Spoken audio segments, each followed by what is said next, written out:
Het woor midden in de oorlog. Ik zat toen op de 4e klas. Op een zondagmiddag in de zomer woor ik na het lof met mijn vriendje Dulfke naar top school getrokken om kwakkerte te vangen. Dulfke, die alles durfde, draaide die kwakkerte de nak om, trok ze het vel af en maakte ze van binnen schoon. En met die kwakkerteliekjes gingen we naar de Salesweg, waar we ze aan een pindraad vastmaakten. Met ruig gras en getekskes maakten we een vuurke dronger en zo worden die kwakkertebedskes geroosterd.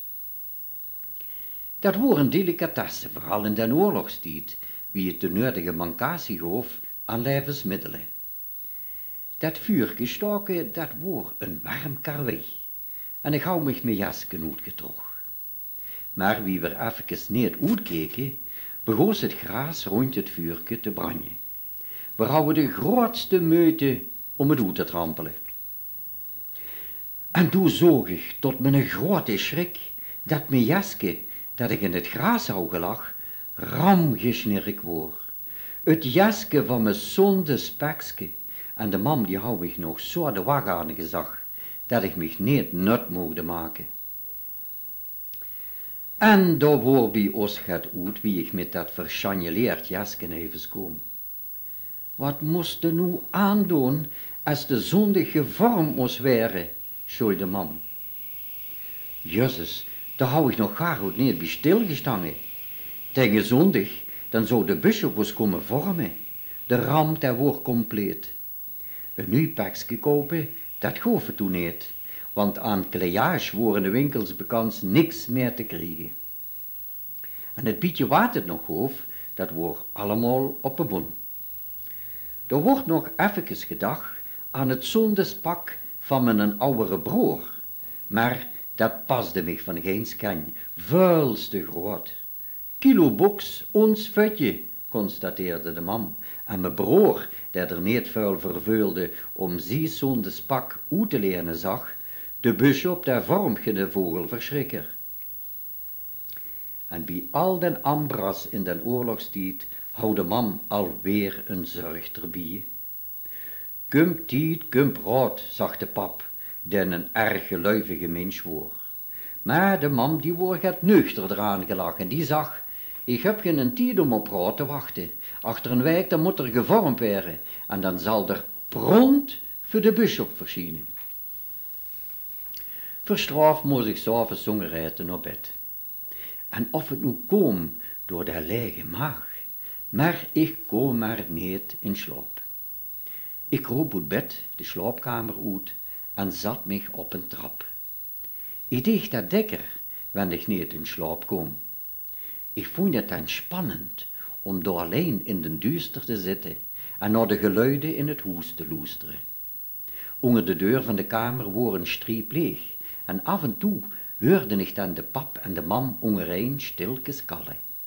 Ik verstond dat mijn hoofd met die zachte, vertrouwde stemmen te horen, dat gaf mich een warm gevoel. Maar dat wordt den avond niet het geval. Ik zat er met mijn hand in het haar, letterlijk en figuurlijk. Ik luisterde naar de stemmen van de pap en de mam in de kamer. Ik hoorde een paar keer mijn naam. Ze houden het natuurlijk over wat gebeurd wordt met mijn zondespekske. Ik leed mich weer van de trap zakken en luisterde aan de kamerdeur. En zo kom ik te horen dat de mam een oplossing had gevonden voor het probleem waarvoor ik hun had gesteld. Van het trouwpak van de pap zou een pakske voor mij gemaakt werden. In Sittard wordt een zaak van Arp die in zorg had gespecialiseerd wordt, hoorde ik de mam nog zeggen. Stilkes sloop ik terug naar mijn slaapkamer en kroop weer in bed. Ik moest toch even wennen aan dat idee, het trouwpak van de pap. Het was van zwarte stof met een gries striepje. Dat had het de laatste keer aangehad wie ik de communie had gedaan. Daarna had er het niet meer aan kunnen doen, omdat de motten er zich overhouden ontfermt. Dank zijn flinke hoop mottenbelkes hou de mam het verbierconsumptie door de motten kunnen sparen. Het pak hing in een oude kleerkas op de zolder. Die nacht druimde ik van reusachtige zwarte motten met een gries striepje, die nog me gooide met mottenbul, zo groot wie een voetbal.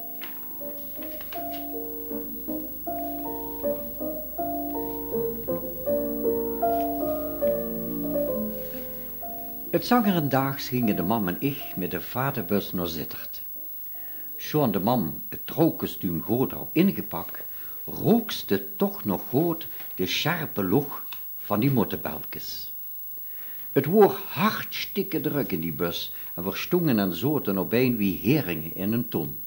Ik dacht bij mijn eigen, als men nemens anges die bulkes ruik.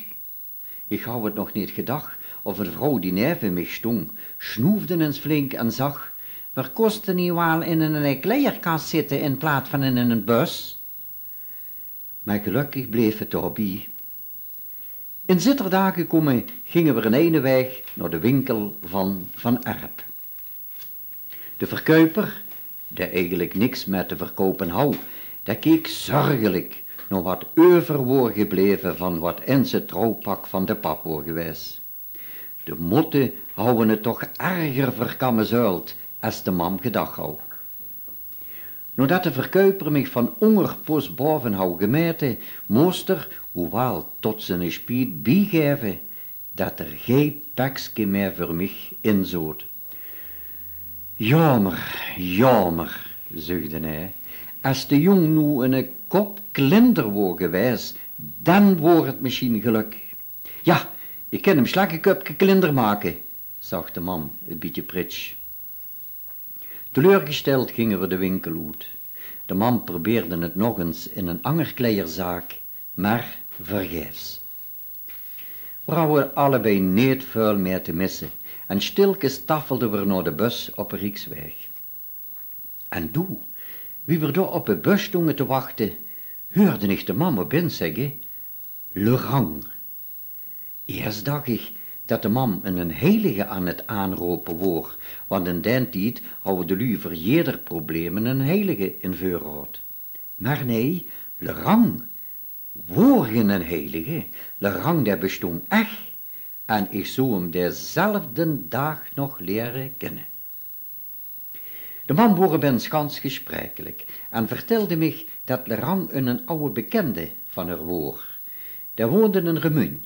En de mam koos hem uit een tijd dat ze als jong meidje een remun had gedeend bij een adellijke familie.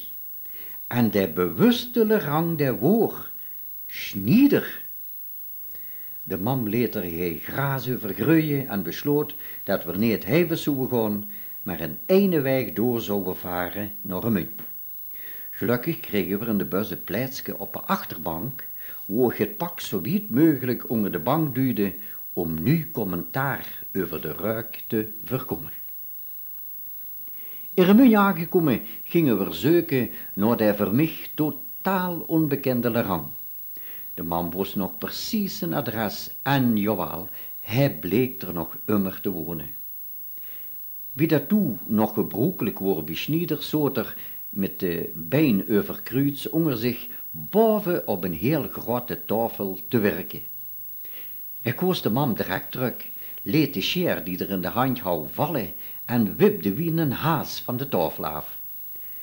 Het scheen dat hij spas eraan hou om de man weer terug te zien. Betje, riep er. Du bist niks veranderd, du bist nog altijd een schoon kind. Ik zag dat de man een kleur kreeg en zelf wist ik ook niet goed wie ik kijken moest, want dat hou ik nog nooit gehoord dat immers kind tegen mijn mam zag. Le Rang, de vrijgezel woor, der beveel mij best. Het bleek een spassige en hartelijke man te zijn. In de doon dat er koffie op zat, kalde hij een stuk door over vroeger, de tijd dat de mam ook in Remun was geweest. Maar na de tweede tas surrogaat koffie kreeg ze toch de kans om de rijen van ons bezoek te vertellen. En zo kwam het trouwpak van de pap weer tevoorschijn.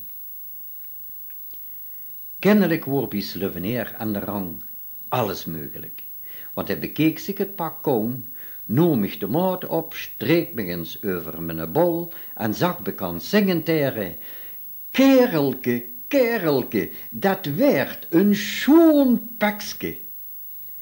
De man wilde dat enthousiasme een beetje temperen en zag voorzichtig: ja maar, Larang, die moeten, wat moet, dat moet, riep Larang en hij schaterde om zijn eigen grapje. Dat pakske gauw verdig moest zijn, dat was ook al geen probleem voor Larang. Het zou op tijd klaarkomen en hij zou zelf op 6 woord met de fiets naar zuster komen om het af te leveren. Zonder kost het niet. Blij en content vertrochten we, nadat Larang ons nog eens uitdrukkelijk hou verzekerd: Kinder, het werd een schoon pakske.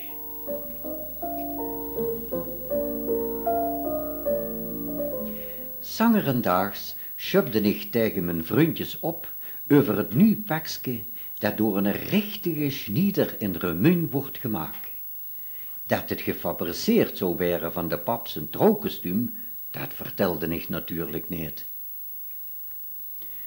Ondertussen wordt er op school degelijk voorbereid op de grote gebeurtenis die ons te wachten stond. Want het sacrament van het vormsel, dat stelde toen nog heel het voor, en uiteindelijk kwam daar een echte bisschop aan te pas. Dat wordt even geen anders dan Sinterklaas, waar we toch niet meer in geloofden. De kaplaan vertelde ons uitvoerig dat de heilige geest weer opnieuw in ons zou varen, en dat we plechtig moesten beloven dat we niet zouden toegeven aan het werk van Satan en zijn verleidingen. De bisschop dat zou ons ook salven en de kaakslag geven. Vooral dat laatste, dat sprook erg tot ons verbeelding. Kaplaan, daar houden zo trein gelach, dat dat kaakslag een bepaalde betekenis houdt. Dat wordt een zachte tik op de wang en wordt te vergelijken met de ridderslag uit de middeleeuwen. Als ridders zouden we moeten vechten voor ons geloof. Nolke, de immer alles beter was, die hou een gans andere verklaring voor die kaakslag. Hij wist te vertellen dat de bisschop een liesken hou met oosnamen. En als achter een naam een kruidsje stond, betekende dat ze niet genoeg naar de kerk gings en voor straf sloeg de bisschop zich dan flink op de gezicht. Louieke, die zich immer uit de kerk stook, had aan Nolke gevraagd wie hel de bisschop dan wel zou houden. Och, dat ken ik toch wel eens voordoen, hou Nolke gezag, en toen hou er Louieke in zijn gezicht versop, dat er wie een popperel rondtorvelde. Daags voor het vormsel zat ik met spanning te wachten op de rang. Wie zou het pakske geworden zijn? Urenlang zat ik op het stupje voor de deur uit te kijken. Maar het wordt middag, het wordt avond, geen Larang. Wie het tijd wordt om naar bed te gaan, wordt er nog immer niet verschenen. Ook de man begon nu opgeregen te worden. Klaar wakker loog ik in bed. Denk eens in dat Larang zich in de datum hou vergis. Stel dich nu voor dat ik toch nog dat pak van mijn broer zou moeten aandoen. En door bens, daar hoorde ik een fietsenbel. Ik sprong uit bed en keek door het venster. Onder de straatlamp voor ons huis stond Larang. Achter op zijn fiets een groot pak. Ik vloog de trap af en zag de pap en de man bescheid. Larang voelde zich direct gans eigen. Hij trok zijn schoen uit en zat zich in zijn schniederzit op een divan. Ik wist ondertussen dat er een richtige zwetskammer zou worden, maar nu ratelde hij een heel stuk door. Hij begon met zich te verontschuldigen omdat het zo laat was geworden en vertelde heel uitvoerig dat er nog bij een oude vriend wordt aangewezen in Ech. Die hou nog het onder de stop gehad van voor de oorlog en samen houden ze zich in een gepitch. Zo had de zin meer zijn, want Rang der zoot zo op den divan te wiebelen dat er bekans van afkeutelde. Maar eindelijk begoos er het pak, dat er neven zich hou gelag, open te maken en daar komen nu kostuumke tevoorschijn. Is het geen schoon pakske, prees Lerang zichzelf. We vonden het allemaal een schoon pakske, maar geen kwam op het idee om het me even te laten passen. Ons geloof in de schniederkunst van Lerang wordt ijzersterk en daarbij, het wordt al zo laat geworden, ik hou al lang moeten slapen. Voor de tweede keer den avond ging ik naar bed, nadat Lerang mich nog had toegewünscht, Menke, een schone dag morgen. Het zou geen schone dag wäre.